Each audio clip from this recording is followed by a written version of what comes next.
सिद्धेभ्यः ॐ नमः सिद्धेभ्यः ॐ नमः सिद्धेभ्यः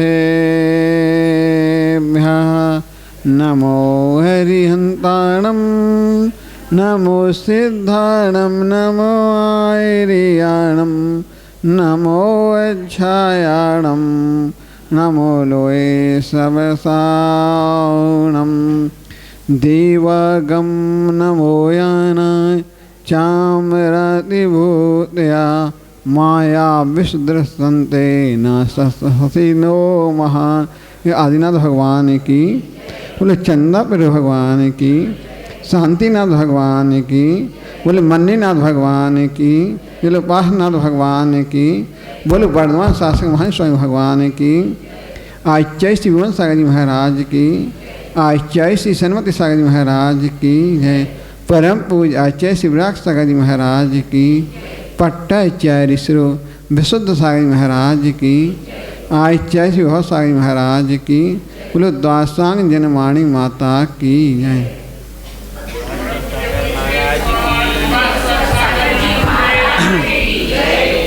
भव्य मनुष्यों, कल अपन ने अहंकार क्रोध को भी देखा था। मद ईसा को सदा तर्यूं, मद ईसा को सदा तर्यूं।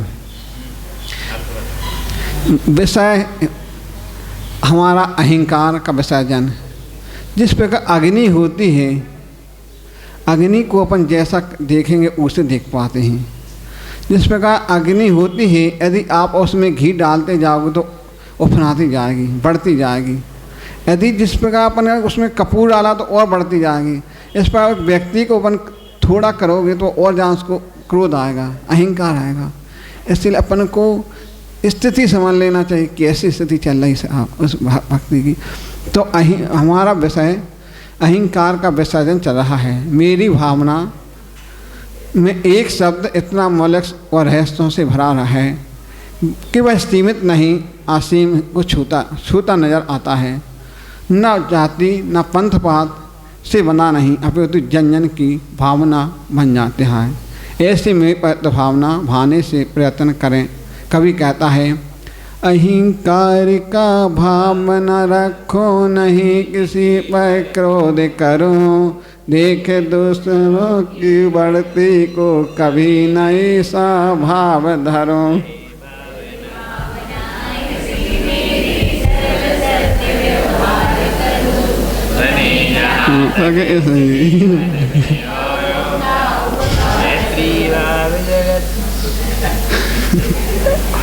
आज सारा संसार अहंकार में ही अकीर्ण रहता है। व्यक्ति दिन रात उसकी पूर्ति नहीं कर पाता।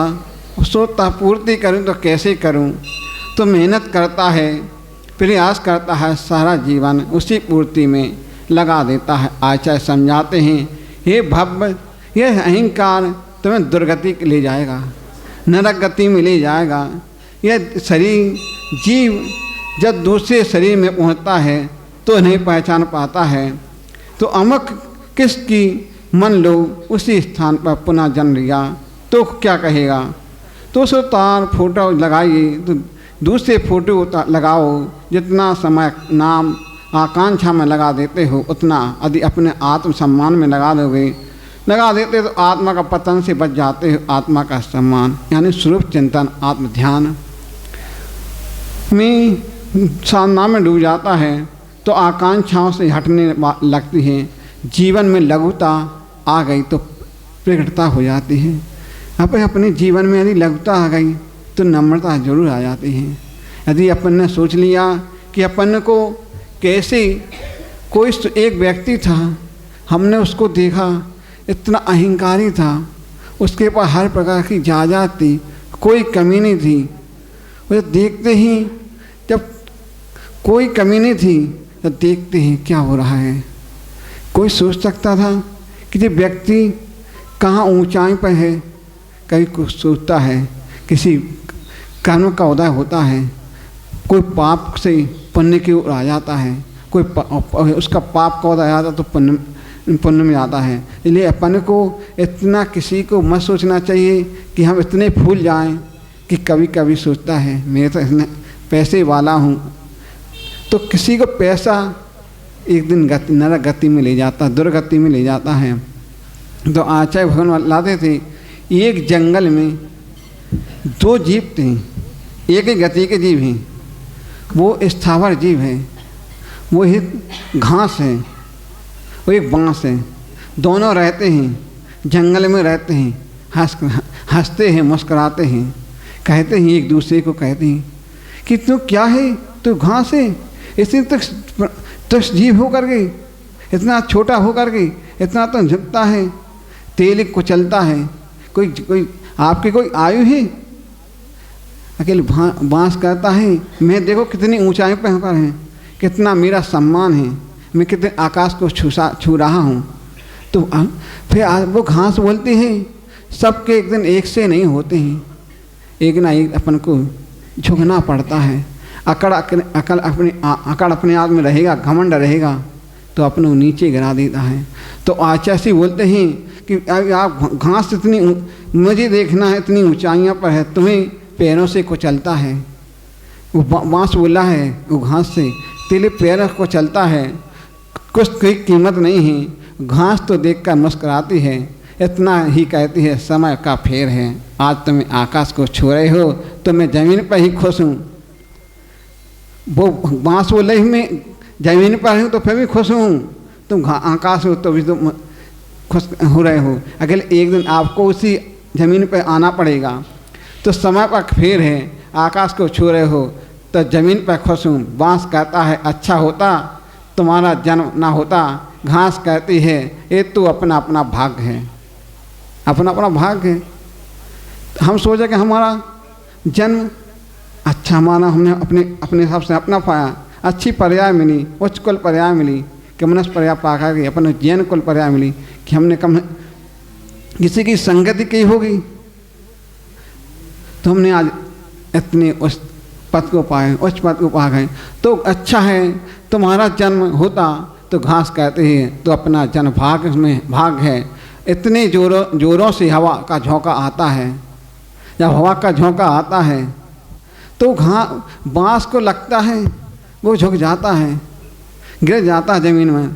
तो घास कहती है, बाँस पूछता है घास से तेरे लिए कुछ नहीं हुआ? वो कहता है मेरे लिए कुछ नहीं हुआ है। घास बोलती मेरे लिए कुछ नहीं हुआ, मैं तो हर खुश हूँ, हरियाल आई हूँ। तो वो बोलता है तेरे लिए कुछ नहीं है। वो बाँस बोलता मेरी तो कमर टूट गई है, मैं तो खड़ा नहीं हो पा रहा हूँ, मैं क्या करूँ? तो घास बोलती है अकड़ अपन को नहीं करना चाहिए, ये अकड़ का है। यदि आपके अंदर अकड़ नहीं होती तो ऐसी हालत ना होती। तो घास कहती है मैं तो बिल्कुल ठीक हूँ। बाँस कहता मेरी तो कमर टूट गई है, इतनी हिम्मत नहीं है कि मैं खड़ा हो सकूँ। बाँस बोला तूफान तुम्हारे पास नहीं आया, मेरे ही पास आया होगा। बाँस बोलता है तूफान तो मेरे पास आया है, तेरे पास तो नहीं आया, जब तो तेरा कुछ नहीं बिगड़ा। तो बोलता है अंदर में यदि नम्रता है, अंदर में नम्रता सरलता है तो आपका कुछ कोई बिगाड़ नहीं पाता है। तो इसलिए मैं अपन झुकना सीख जाओगे तो तूफान में कुछ नहीं बिगाड़ पाएगा। यदि बंधु जीवन में नम्रता आ गई है तो खड़े रहोगे, बड़े बड़े तूफान आएंगे आपका कुछ नहीं बिगाड़ पाएंगे। तो व्यक्ति अभिमान के कारण पतित हो जाता है। अहंकारी अभिमान समझता है टिकता नहीं है, अभिमान घमंड कभी टिकता नहीं है, कितना भी कर लूँ। अच्छे राजा होगा, महाराजा होगा है तो उनका अभिमान टिकता नहीं है, अभिमान एकदम चूर हो जाता है। दीपक भी जलता है तो उसको भी बुझना पड़ता है। इसलिए अपन को भी एक दिन अपन को नम्रता अपने अंदर आ गई तो अपना जीवन अच्छा हो जाएगा। वो टिकता नहीं है, कहीं नहीं किसी पर क्रोध करूं। क्रोध एक ऐसी अग्नि होती है, क्रोध ऐसी अग्नि होती है, यदि आपने गोला लिया है आग का गोला, पहले स्वयं को हाथ जलेगा, पहले अपना ही जलेगा, दूसरे का कुछ नहीं बिगाड़ पाओगे। इसलिए अपने जीवन में किसी को मानने से पहले यदि अपना हाथ आग में गोला में डालोगे तो स्वयं का जलेगा, दूसरे का कुछ नहीं होगा, निश्चित अपना ही खराब होगा। दूसरा का तो होगा सो होगा, पहले अपना ही होगा। तो अपने हाथ को ऐसा मत कर लो कि हाँ निश्चित अपना हाथ से जल जाएगा। क्रोध में आवेश व्यक्ति अपना तौल जैसे उबलता है पानी, अपना चेहरा देख नहीं सकता है। यदि पानी उबल रहा है पानी तो उसको अपन देखो चेहरा तो देख नहीं पाओगे। यदि ठंडे पानी में देखोगे तो अपना चेहरा भी देख पाओगे कि मेरा चेहरा कैसा है, मेरे चेहरे पर कितनी अंदर से बुराइयां हैं। ये ठंडे पानी को उपयोग करोगे तो कुछ पा पाओगे, और गर्म पानी में करो तो वो चेहरे की मुस्कुराहट भी चली जाएगी, चेहरा देखने लायक नहीं होगा। कभी कभी चमड़ी उधर जाती है। तो अपने जीवन को अगर अपने चेहरा देखना चाहे तो अपने स्थिर पानी को देखना। जिस प्रकार पानी हो जाता स्थिर हो जाए जब देखना तो अपना शांत हो जाएगा, अपना चेहरा दिखने लगता है। क्रोध के आवेश में व्यक्ति अपना कर्तव्य भूल जाता है। ऐसे अपने कर्तव्य को मत भूलना।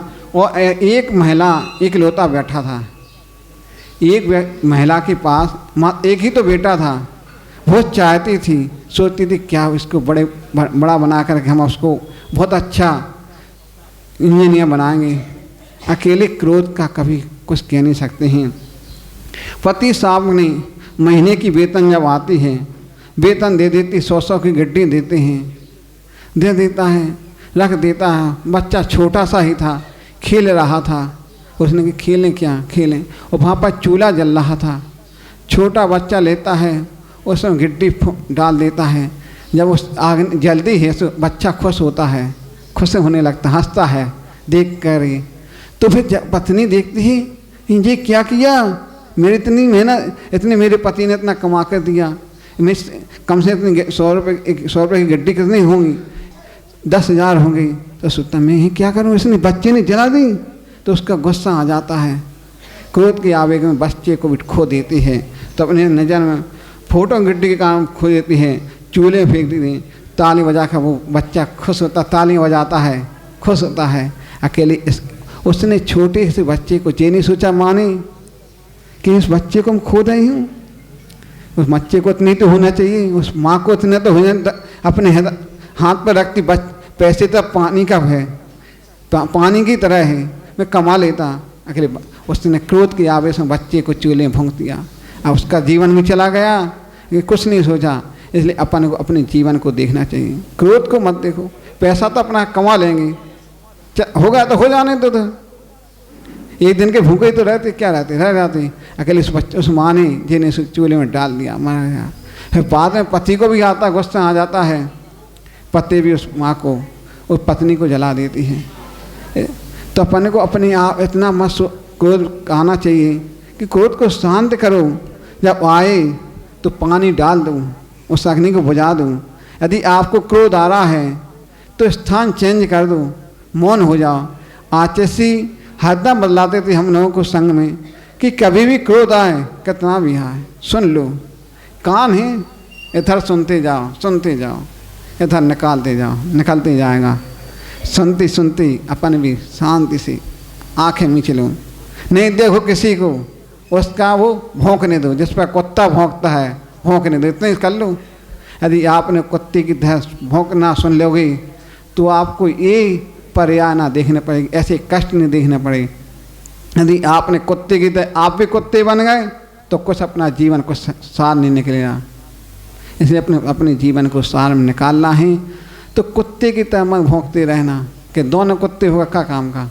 यदि अपने जीवन को सार्थक बनाना है, कुछ नम्रता लाना, कुछ सुनने की भी हिम्मत रखना कि कहने दो अपना।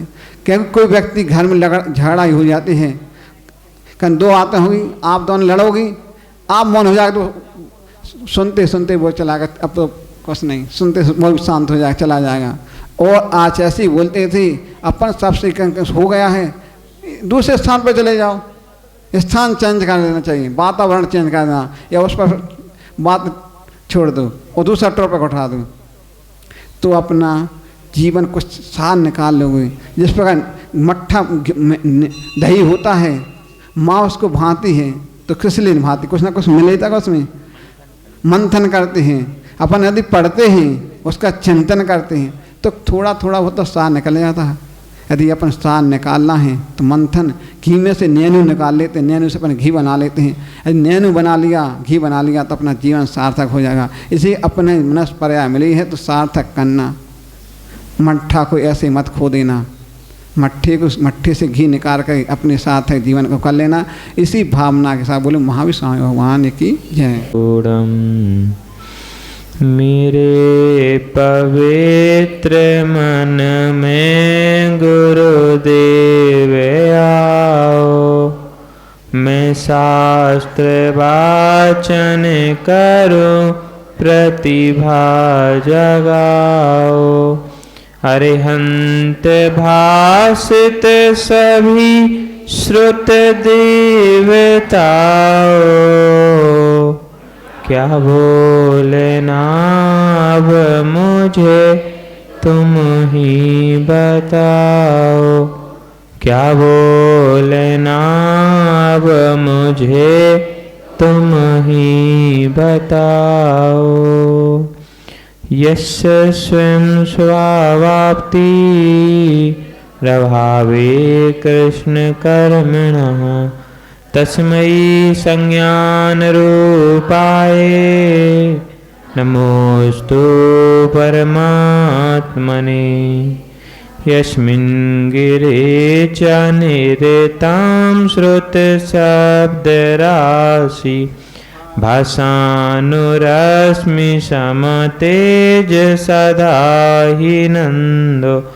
वागीश्वरीश्वर सुभाषित आगमत्वम्, आचार्य पूज्य विभवं प्रणमामि नित्यम्। आचार्य पूज्य विभवं प्रणमामि नित्यम्।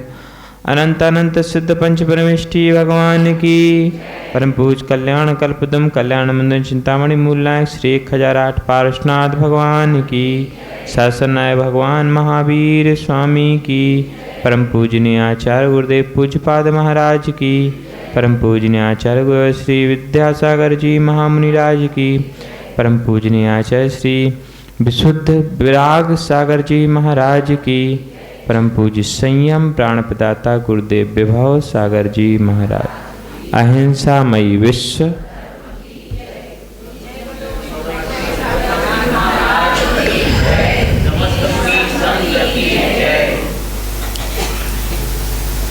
धन की आसक्ति किस प्रकार से क्रोध में परिवर्तित हो जाती है, उस सिद्धांतिक बात को प्रथमानी योग की कसौटी में कसकर के पूज्य बड़े महाराज बतला रहे थे। पैसों के गट्ठे को अनजान बालक ने अग्नि में झोंक दिया तो जानकार माँ ने उन पैसों के लाभ में उस अनजान बालक को भी अग्नि के हवाले। जब समझदार पिता को यह सारी बात पता चली सो उस पिता ने भी उस लक्ष्मी को अपने हाथों से अग्नि के हवाले। कहने का तात्पर्य यह है कि यह सारी घटनाएं क्यों घटी, मात्र एक विवेक की कमी होने के कारण। व्यक्ति विवेक ना हो तो जीवन को इष्ट नहीं समझता, वह धन को ही इष्ट समझता है।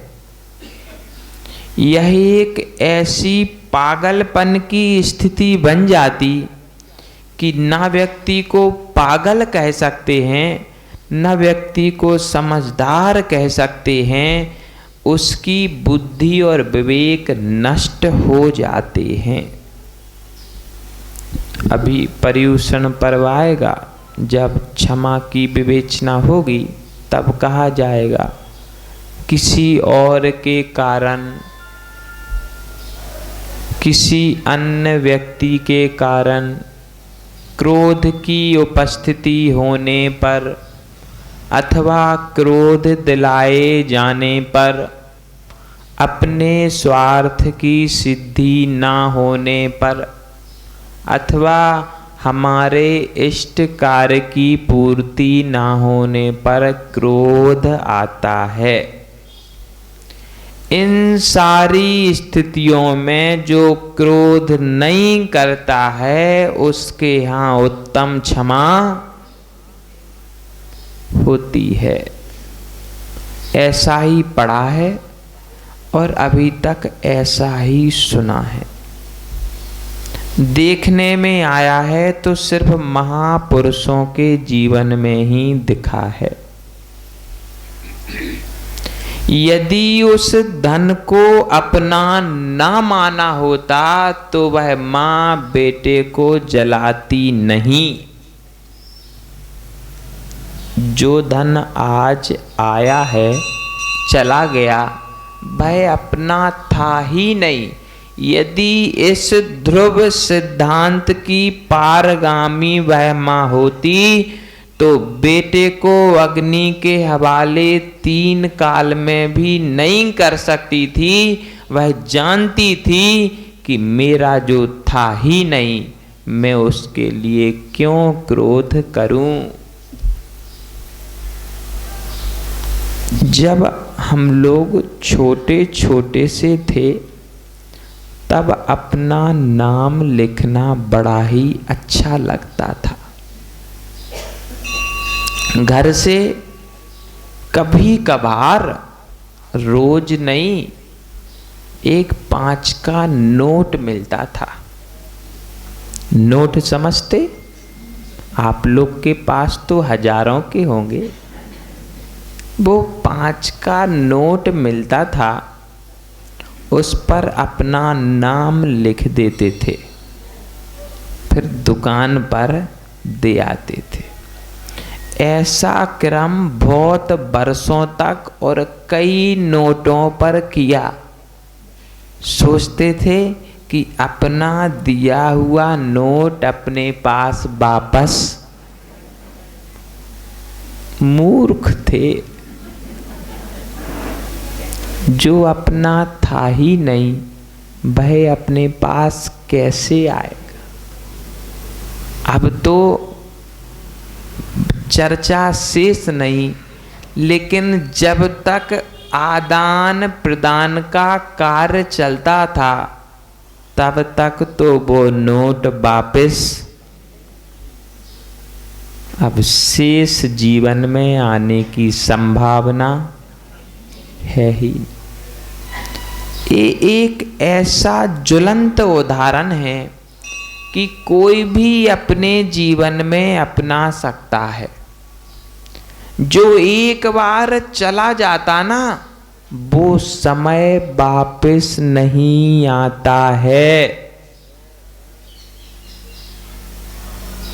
धन तो कदाचित मिल भी जाए, लेकिन समय वापस।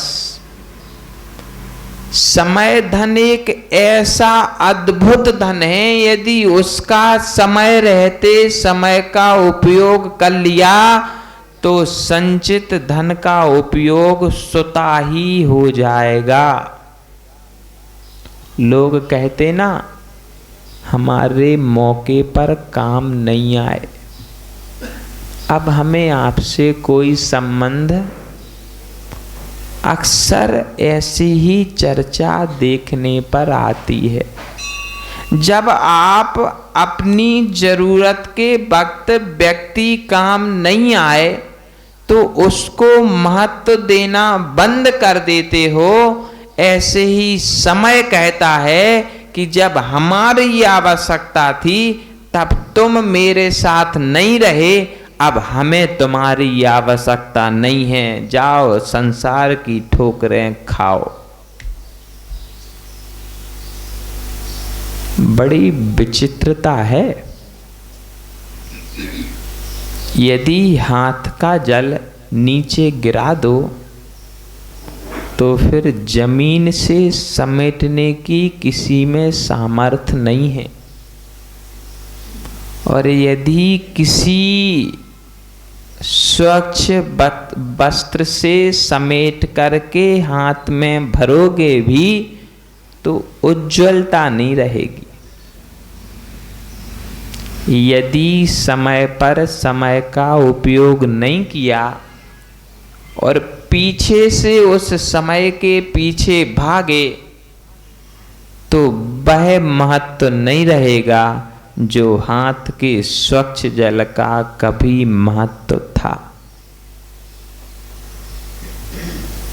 इस धन की गति बड़ी विचित्र होती है। यदि आ जाए तो इतराना प्रारंभ, इतराना समझते, समझदार हैं। और धन चला जाए तब भी इतराने लगते। अब इसमें शंका होगी, कैसे? लोग बाग पागल हो जाते और उन्मत्त व्यक्ति का कोई भरोसा नहीं रहता, कब क्या कह दे, कब क्या कर ले। आचार्य कहते हैं कि इस धन की गति ऐसी है, किंतु इसी धन को यदि सद्कार्यों में लगा दिया जाए, दान दिया जाए, मंदिर बनवाए जाएं, संत निवास बनवाया जाए, भगवान की प्रतिमा बनवाई जाए और सतपात्रों के कर पात्र में दान दिया जाए, तो इस धन में क्या हानि है? बोलो, कोई हानि है क्या? ऐसा करना चाहिए कि नहीं करना चाहिए? यदि ऐसा करना चाहिए तो धन कमाना बुरा है क्या? बोलो, किस लिए धन कमा रहे? दान के लिए कमा रहे। किस लिए धन का अर्जन? आहार दान के लिए। संत निवास बनवाना है, पैसे लगेंगे, अभी उतने हैं नहीं, 2 साल रुक जाओ, जब तक आ जाएंगे उसके बाद बनाएंगे। ऐसा करना ठीक है? बोलो, गलत क्या है इसमें? बोलो तो, कुछ तो बोलो। चुप रह जाते आप लोग, कुछ तो बोलो। ठीक है ना? सब बोलो एक साथ, ठीक है ना? सिर हिला दो। चलो, अब 2 पक्षों से बात रखवा लेनी चाहिए। न्याय होता तो अदालत में जज क्या करते? भाई आप अपनी बात बतलाओ, आप अपनी बात बताओ, फिर हम अपनी बात बतलाएंगे। लेकिन यहाँ हम जज तो है नहीं। आपसे पूछ लिया, पूज्यपाद महाराज से पूछ लेते, फिर उनकी बात जो होगी वो आपको अच्छी लगे तो स्वीकारना, नहीं लगे तो बोलो छोड़ देना। चलें, पूज्यपाद भगवान के चरणों में चलें, आज्ञा है? ठीक, हाथ जोड़ लीजिए। त्यागाय श्रेय सेविता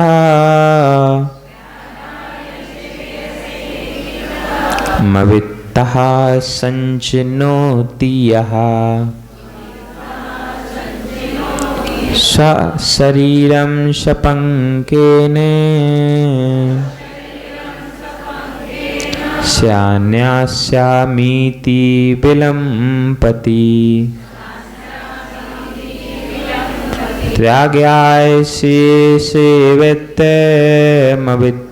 संचिनोति यः स्वशरीरं शपंकेन स्यान्यास्यामीति विलम्पति। बोलिए,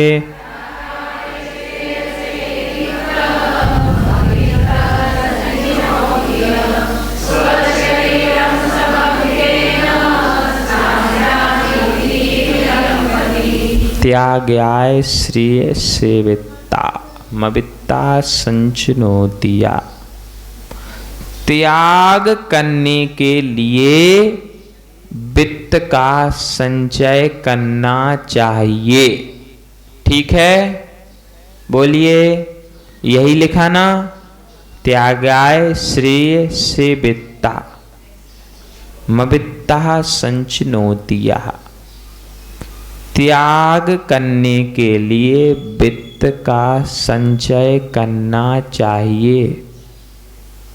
बराबर, बोलिए, बराबर। अब इसके बाद की कारिका देखते हैं। कैसे? स्वशरीरम सपंकेन, अपने शरीर को कीचड़ से लपेट लो। क्या करो? अपने शरीर को कीचड़ से, पंकेन, ये पंकज है। पंकज कहाँ होता? कीचड़ में। खिलता कहाँ है? बनता कहाँ है? कीचड़ में रहता है, लेकिन कीचड़ में लिप्त नहीं होता। इसीलिए पंकेन, पंकज रहता है पंकेन में, लेकिन उसमें लिप्त नहीं होता। इसीलिए वह पूजा के करपात्रों में गिना जाता है। जब हृदय में माला करने का विषय आता ना ध्यान से, तब कहा जाता कि कमल की 8 पंखुड़ियों का ध्यान करो। ध्यान का विषय है पंकज में लिप्त नहीं हुआ, इसीलिए। स्वशरीर सपंकेन, अपने शरीर को कीचड़ से लिप्त करो। करोगे क्या? बोलिए, करेंगे क्या? ये लोग बोलते ही नहीं, शांति से बैठे रहते। करोगे? सुन पा रहे हो? चलो, ऐसा नहीं कि यहाँ आवाज जाती हो, यहाँ ना जाती हो। ये लोग बोल देते, ये लोग चुप बैठते। ऐसा भी हो सकता सारा अधिकार यहाँ दे दिया हो कि आप लोग बोलिए, हम शांति से बैठते हैं। स्वशरीरे सपंकेन नश्यामीति विलंपति, उसको मूर्ख कहा जाता है जो नहाने से पूर्व यह विचार करता है कि मुझे स्नान तो करना ही है, क्यों ना एक बार कीचड़ को अपने शरीर में लगा लिया जाए। स्नान करेंगे तो सफाई होगी। जब सफाई करना ही है तो क्यों ना कीचड़ लगा लो, बोलो ना, और अच्छी सफाई हो जाएगी। यदि साफ शरीर होने के बाद नहाने जाएंगे तो ज्यादा मलोगे नहीं। बोलो, मलोगे क्या? सीधा पानी डालोगे, आ जाओगे। यदि शरीर में गंदगी लगी होगी, कीचड़ लगा होगा, तो फिर लाइफ बॉय, लक्स चलने दो। फिर आध घंटा और 1 घंटा लगेगा, लेकिन स्नान अच्छे से हो जाएगा, इतना तो पक्का है। क्यों ना ऐसा किया जाए? ऐसा करना अच्छा है क्या? बोलिए। बस इतनी बात समझ में आ गई तो आगे की बात भी समझ जाओगे।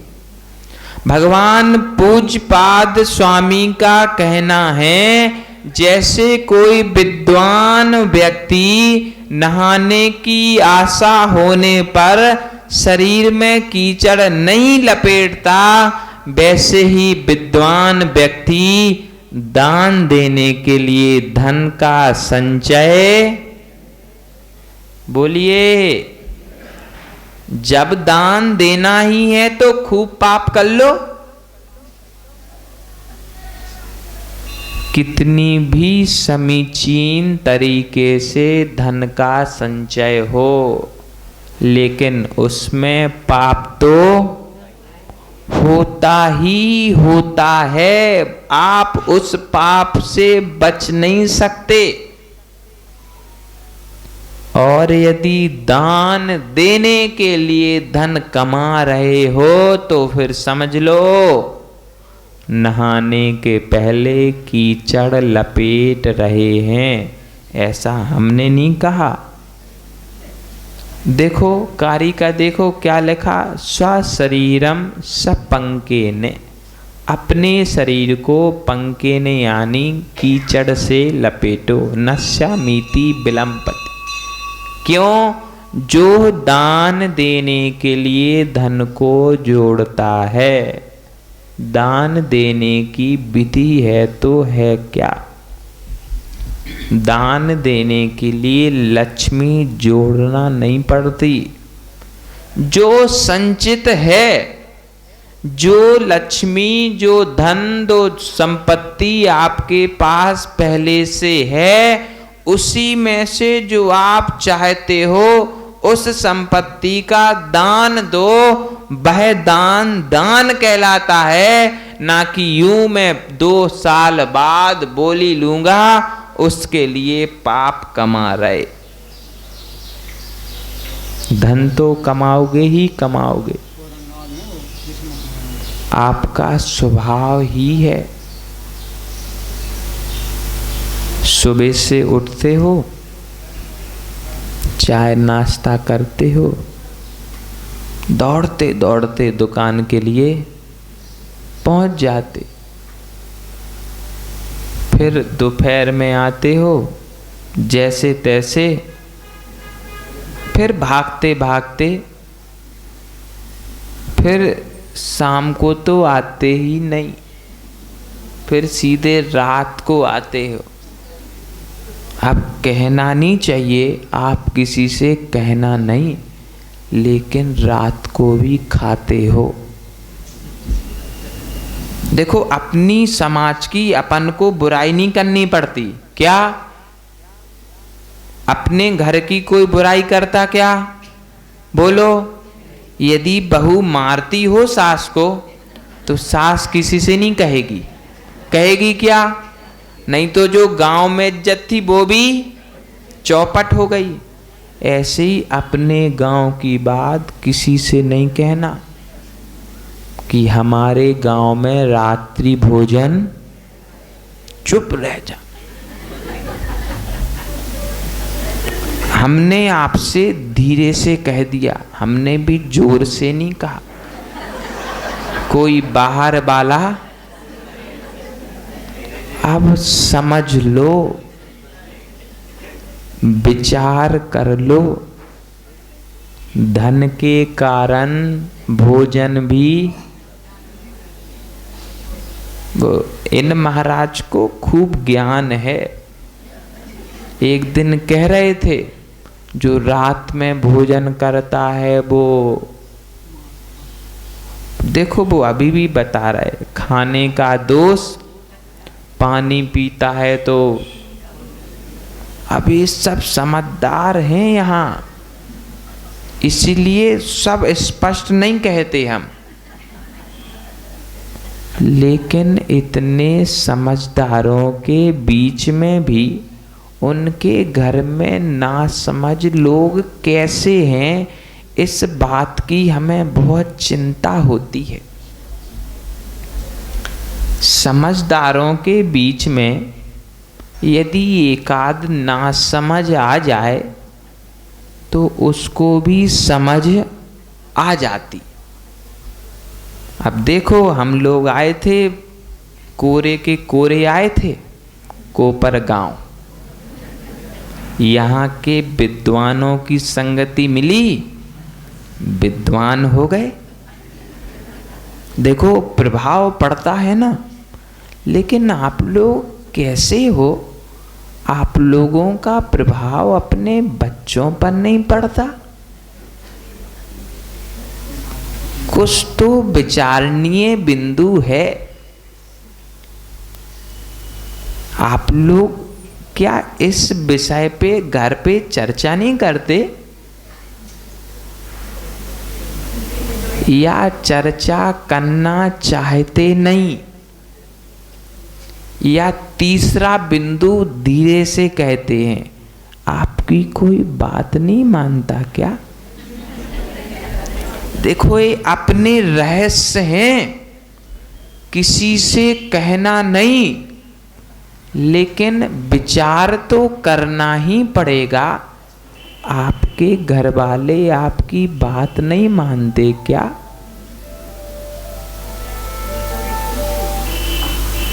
अब तो बड़ी कठिन स्थिति है, जब घर वाले ही घर की बात नहीं मानते तो बाहर वाले क्यों माने? बोलो।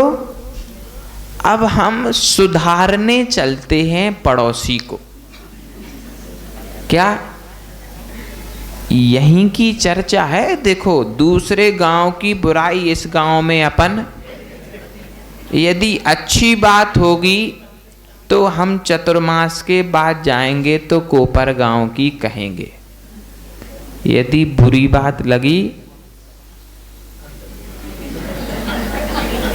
यदि 4-5 रोटी खाने के बाद रोटी पच जाती है, पचना समझते ना, तो 2 बातें नहीं पचा सकते क्या?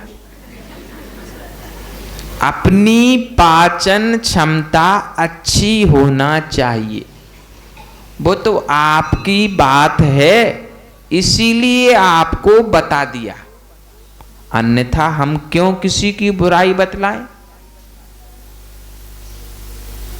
विचार करना कि जब हमारे घर में हमारा बेटा, हमारा गृहपति हमारी बात नहीं मानता, तो हम पड़ोसी के बेटे और पड़ोसी के गृहपति को क्यों उपदेश देते हैं?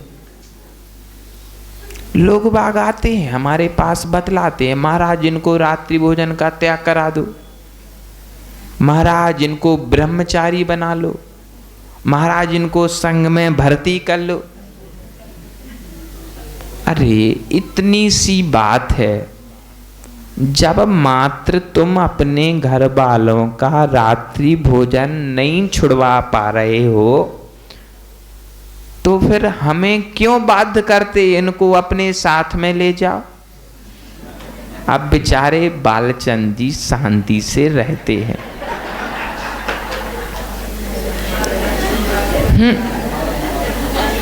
सोचो, उनकी भी तो कोई परिस्थिति होगी ना। अब वो सीधे साधे से हैं बेचारे, सब जन आके कहते महाराज, मराठी में बोलते, महाराज सोबत घेऊन जा। अब उनको ये पता नहीं चलता कि यदि उनको जाना होगा तो चतुर्मास तक चले जाएंगे। अब अभी महाराज भी यही हैं, वे भी यही हैं, कहाँ चले जाएं बेचारे? पहले हमसे कहेंगे महाराज जी बाला भाव को अपने साथ ले जाओ, फिर बाद में कहेंगे उनसे अब क्या करना है, महाराज के साथ चले जाओ। अरे इतनी सी बात यदि हम अपने घर वालों को नहीं समझा पाते तो उन पर अधिकार क्या बनता? प्रश्न है एक, बुरा नहीं मानना आप लोग, इन पर अधिकार किसका है? बोलो। छाया जी का है ना। वो तो बेचारी कुछ कहती नहीं है और पूरा गांव उन पर अधिकार जमाता है। ये सिर्फ इनकी चर्चा नहीं है, ऐसी चर्चा कई बार आती जाती है। कहने का मतलब यह है कारिका को छोड़ नहीं देना, इसी के अंतर्गत चर्चा है। यदि नहाना है तो कीचड़ क्यों लपेटना, यदि त्याग कराना है तो तुम क्यों फंसे? बात सिर्फ छोटी सी है यदि बाला भाऊ घर से निकल जाएंगे तो कल्याण किसका होगा? क्यों बालचंद जी, किसका होगा? छाया जी का तो नहीं होगा। जब इनकी गृह स्वामिनी का भी इनके जाने से कल्याण नहीं होगा तो आप लोगों का क्या होगा? वो तो यूं ही बात हो गई। जाओ बेटा स्नान कराओ, ठहरो ठहरो, ये थोड़ी सी मिट्टी और लगा लो, तो फिर चेहरा अच्छे से घिसा जाएगा। घिसने के बाद चमक आती कि नहीं? अब समझ लेना, चेहरे को किस वस्तु से घिसा जा रहा है। यदि मिट्टी में मृदुता होगी तो चमक आएगी, और यदि मिट्टी में कठोर होगा तो चेहरे से रक्त आ जाएगा। अब समझ लो, हम दूसरे के लिए अच्छा मार्ग प्रशस्त कर रहे हैं कि स्वयं का मार्ग बाधित कर रहे हैं। हमें कहते और सुनते समय तो बड़ा आनंद आता है, लेकिन यदि इसके रहस्यों तक पहुंचोगे तो रहस्य क्या कहते हैं कि यदि आनंद आपने लिया है तो आपको कष्ट भी आएंगे, कहाँ जाएंगे? यदि उस कष्टों की बेला में आप आनंदित हो तब तो कर्म की निर्जरा, नहीं तो फिर ऐसा होगा, एक कर्म के निशेखिरे असाता उदय में आई और नवीन बंध और अधिक। समझ लेना, बड़ा कठिन काम है, कहना तो सरल है। सातों कर्मों का आश्रव प्रति समय चल रहा है।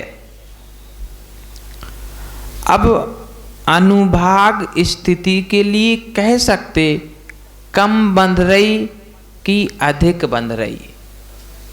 जब हम अधिक कसाय का आवेग लाते हैं तब अधिक, जब कम तब बंध भी कम अनुभाग का होगा।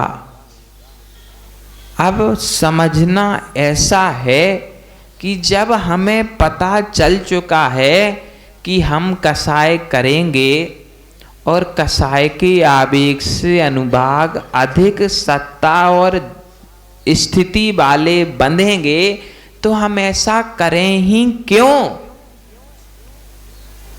पता चल जाए कि बाहर बारिश हो रही है तो कोई भी महावीर भवन छोड़कर, अरे जाओगे तो भीग जाओगे, सीधी सादी गणित है। ये समझ में तो आ रही ना? बोलो, ऐसा तो नहीं कि महाराज कहाँ से स्थिति अनुभाग उठा लाए, समझ में नहीं आ रहा। यदि बाहर बारिश का भय है तो कोई भी व्यक्ति अपने स्थान को नहीं छोड़ता यदि वह सुरक्षित है तो। जब हमें पता ही है कि हमारा स्वयं का भविष्य सुरक्षित नहीं है तो हम दूसरे के भविष्य को क्या सुरक्षित करेंगे? बोलो, भविष्य सुरक्षित है क्या? हमको तो नहीं दिखता। भाई, आपके पास कोई नया चश्मा हो? आजकल आने लगे हैं अलग अलग क्वालिटी के अलग अलग चश्मे लगा करके, जो ना हो वो भी दिखता है, जो है वह तो और अधिक दिखता है। ऐसा कोई चश्मा है क्या? अपना भविष्य दिखता है? देखो, हमें तो आपका भविष्य दिखता है। पूछो तो बतलाएं, लेकिन बतलाएंगे यहीं पर, कमरे में नहीं बतलाएंगे। नहीं तो आ जाओ दिन में 1:30 बजे, महाराज ये लो। पूछोगे तो यहीं बतला देते हैं, कमरे में किसी को नहीं बतलाएंगे। बोलो है इच्छा? बतला दें भविष्य? बोलो, बता दिया जाए। देखो सीधी सादी गणित है, हमको अधिक नहीं आती, थोड़ी सी आती है। उसमें यही समझ में आया है कि यदि संयमित हो जाओगे तो स्वर्ग जाओगे, और असंयमित रहोगे तो फिर आपकी भवितव्यता। हम क्यों कहें कहीं और जाओगे? हम तो स्वर्ग का मार्ग बतलाते हैं, यह हो गया आपका भविष्य। बोलो स्वीकार है? बोलो स्वर्ग जाना कि नहीं? देखो कितने प्यार से कहते, अरे जाना है। अभी कहें कि हो जाओ तैयार लाइन में लगने के लिए, अभी तो बहुत सारी आवश्यकताएं पूरी करना है। त्यागाय श्रेय सेविता मवित्ता संचनोतिया। यदि आपको दान देना है तो जो संचित द्रव्य है उसी का दान दो। जो आयु अभी चल रही है इस ओर ध्यान देना। जो अभी जीवन के निषेक धीरे धीरे झरते जा रहे हैं, जो अभी आप जीवित हो, इसी जीवन काल में धर्म कर लो। लोग कहते हैं अभी तो जवानी के दिन है खेलने और खाने के। जब हमारी दीक्षा होना तय हो गई, ये बुंदेलखंड में बहुत अच्छे लोग हैं, यहाँ तो है ही नहीं, आपको उस अच्छाई का पता ही नहीं। वो सब लोग समझाने लगे। कितने साल के हो? हमने कहा 20 साल के। अरे अभी तो खेलने और खाने के दिन है, अभी से क्यों दीक्षा? हमने भी पूछ ही लिया। हमने कही तो आप बतलाओ कब लें? बोले 50 के बाद। हमने कहा ज्योतिष कहता 40 में चले जाओगे। चुप रह गया वो व्यक्ति। बोले ऐसा कुछ नहीं होता। हमने कहा आपके पास कोई प्रमाण पत्र है कि हम नहीं जाएंगे? बोले प्रमाण पत्र तो हमारा स्वयं का ही नहीं है। तो हमने कहा हमें ज्ञान देने क्यों आए? ऐसे समझदार लोग हमें लगता है हर जगह हैं। यहाँ है कि नहीं हैं? अरे समझदार समाज है। देखो हम पहले ही दिन से कह रहे हैं कोपर गांव विद्वत समाज है, और आज यहाँ समझदार व्यक्ति भी। अब वो प्रकाश में इसलिए नहीं आए क्योंकि इस गांव के किसी बच्चे ने दीक्षा ली नहीं। यदि ली होती तो माँ अपने घर भोजन के लिए बुलाती। ये ऐसी वैसी काम नहीं करती माताएं, बड़ी समझदार होती हैं। पहले बड़े सम्मान के साथ निमंत्रण करती हैं, फिर जब भोजन शुरू हो जाता है फिर समझाती हैं। अभी कितने साल के हो? हमने सुना 20 साल के हो। अभी से क्यों? अभी तो खेलने और खाने के दिन है। लो चावल दें। बीच में पूछती भी हैं, फिर धीरे से बोलेंगी अभी दीक्षा इच्छा मत लो। फिर पूछेंगी जलेबी दें। फिर कहेंगी 10 साल बाद लेना।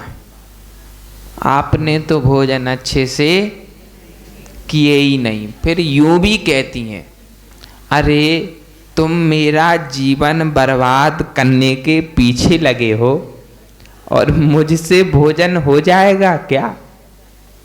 अब हमें आप लोगों की स्थिति समझ में नहीं आती। जब पता है संसार में फंसे हुए हो, चारों तरफ से कष्ट कष्ट कष्ट आ रहे हैं, फिर भी आप लोगों से भोजन कैसे किया जाता? आत्मविश्वास बड़ा पक्का है कोपर गांव समाज का। सबको पता है कि कष्ट आ रहे और कष्ट आएंगे भी आएंगे, लेकिन कोई भोजन, अरे जब भोजन नहीं छोड़ते तो प्रभु का भजन क्यों छोड़ देते हो?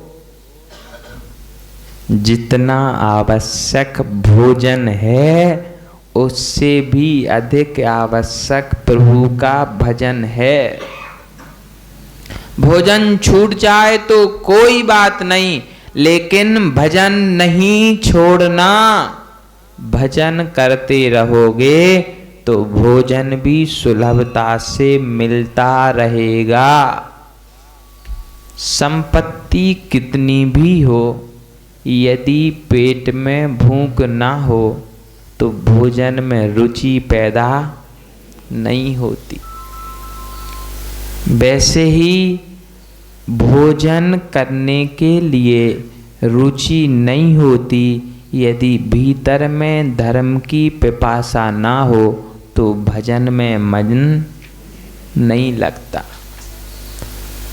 देखो, भजन और भोजन एक जीवन के ऐसे आधार स्तंभ हैं, यदि इन दोनों को जोड़े रहोगे तो सारे काम जगत के बनते जाएंगे। हाथ जोड़ो, एक बार जोड़ो, बाजू वाले से बोलो जय जिनेंद्र। देखो मुस्कान आ गई ना। हाथ जोड़ने का ऐसा प्रभाव है, यदि हाथ जोड़ो और बाजू वाले से बोलो तो वो भी हंस जाता है, मुस्कान आ जाती। यदि हाथ जोड़ने से 1 मिनट की मुस्कान आ सकती है, तो भोजन और भजन को जोड़ लोगे तो जीवन भर हंसते रहोगे। लो, आपका समय हो गया। समझना भले ही छोटी सी बात हो, लेकिन जीवन भर के लिए उपयोगी है। आपका जीवन हंसता रहे, मुस्कुराता रहे, खुशियाँ आपकी झोली में खेलती रहें, हमारी ऐसी भावना है। और यदि आप लोग ऐसा ही चाहते हो, थोड़ा सा पुरुषार्थ करते रहना, भजन और भोजन को मिलाए रहना, तो खुशियाँ अवश्य आपके जीवन में खेलती रहेंगी। सबका जीवन मंगलमय हो। पूज्य गुरुदेव अभी अस्वस्थ हैं, ऐसा समाचार प्रतिदिन मिल रहा है। हृदय में बड़ी व्याकुलता होती है। जिन्होंने इस संयमित जीवन को जन्म दिया, वे स्वस्थ रहें, प्रभु से प्रार्थना है। और अधिक कुछ नहीं चाहिए, बस उनकी प्रसन्नता बनी रहे। अब हम तो उनके चरणों में नहीं जा सकते, लेकिन समाज का कर्तव्य है कि एक बार उनका समाचार पूछ करके आवे। दूर भाषा यंत्र से दर्शन तो हो जाते, लेकिन तृप्ति नहीं होती। समाज विचार कर लेवे, 2 4 5 लोग चले जाएं और उनकी दर्शन वंदना करके आ जाएं, तो समाचार व्यवस्थित मिल जाएंगे। फिर हो सकता है कि हृदय की व्याकुलता भी थोड़ी कम हो जाए। इसी भावना के साथ परम पूज्य गुरुदेव विभव सागर जी महाराज की धर्म सभा में आने वाले समो शरण जाते, दिव्य देशना सुनने वाले दिव्य ध्वनि पाते। प्रभु मिले तो गुरु मिलेंगे कहती वाणी माँ।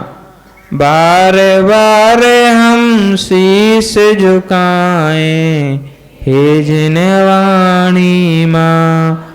धर्म सभा में आने वाले समूह शरण जाते। दिव्य देशना सुनने वाले दिव्य ध्वनि पाते। प्रभु मिले तो गुरु मिलेंगे कहती वाणी माँ। बार बार हम शीश झुकाएं जिनवाणी माँ।